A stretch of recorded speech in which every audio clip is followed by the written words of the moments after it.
नाशिकच्या द्वारका परिसरात फर्निचर दुकानाला आग लागली होती आणि ही आग अद्यापही धुमसते। काल रात्री या फर्निचरच्या दुकानाला आग लागली आणि आगीने क्षणार्धात रौद्र रूप धारण केलं होतं। काही काळ आग नियंत्रणात आली होती, मात्र पुन्हा फर्निचरने पेट घेतला। अग्निशमन दलाकडून आगीवर नियंत्रण मिळवण्याचे प्रयत्न सुरू आहेत। या आगीमध्ये कुठलीही जीवितहानी झाली नाही, मात्र फर्निचरच्या दुकानातील लाखो रुपयांचं साहित्य जळून खाक झालंय।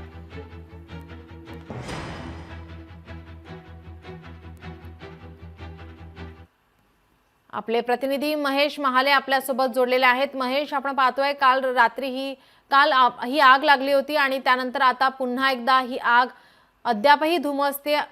या ठिकाणी फर्निचरच्या दुकानाला आग लागलेली आहे। जीवितहानी नाही, मात्र लाखो रुपयांचं नुकसान यामध्ये झालंय।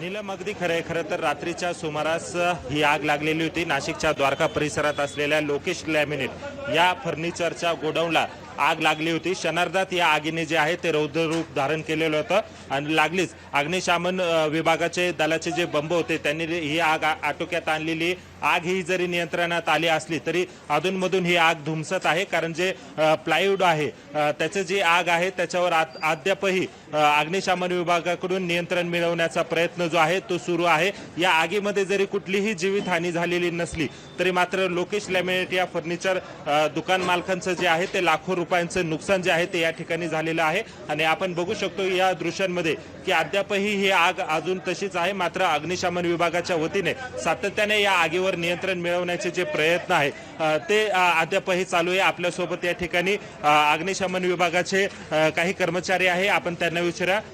आग नियंत्रणात आलेली आहे तरी अजूनमधून धुमसते आहे, काय सध्याची परिस्थिती आणि किती बंबांच्या द्वारे ही आग आटोक्यात आणलेली आहे?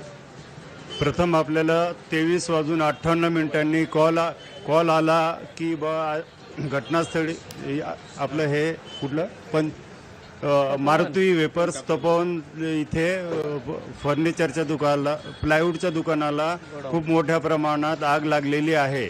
मग 23:58 कॉल आल्यानंतर प्रथम आपण 25 विभागीय अग्निशमन दलाचा मेगा बाउजर टोटल आग विझवण्यासाठी नाशिक फायर ब्रिगेडचे 12 बंब होते। मालेगाव फायर ब्रिगेडवरून सुद्धा आपण मदत घेतलेली आहे आणि पिंपळगाव बसवंतचं पण मदत घेतली आहे। ही आग नियंत्रणात आणण्यासाठी अजून किती वेळ लागेल?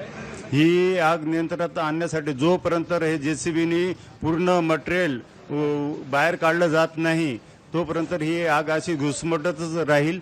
तरी माझ्या मते अजून 4-1 तासामध्ये तरी सर्व क्लोज करता येईल। एकूणच नीलम, आपण जर बघितलं तर या आगीवर नियंत्रण मिळवण्याचे जे शर्थीचे प्रयत्न आहे ते अद्यापही अग्निशमन दलाच्या वतीने केले जाते। या घटनास्थळी जर बघितलं तर 2 बंब हे एक्स्ट्राचे ठेवण्यात आलेले, जेणेकरून जी आग धुमसत आहे तिला थांबवण्यामध्ये या विभागाला यश येईल, जेणेकरून आग नियंत्रण येतील अशी सध्याची तरी परिस्थिती ही आपल्याला या माध्यमातून दिसत आहे। जी नक्कीच, धन्यवाद आपण दिलेल्या सविस्तर माहितीसाठी। लोकशाही मराठी ऐका, पहा, जागरूक रहा।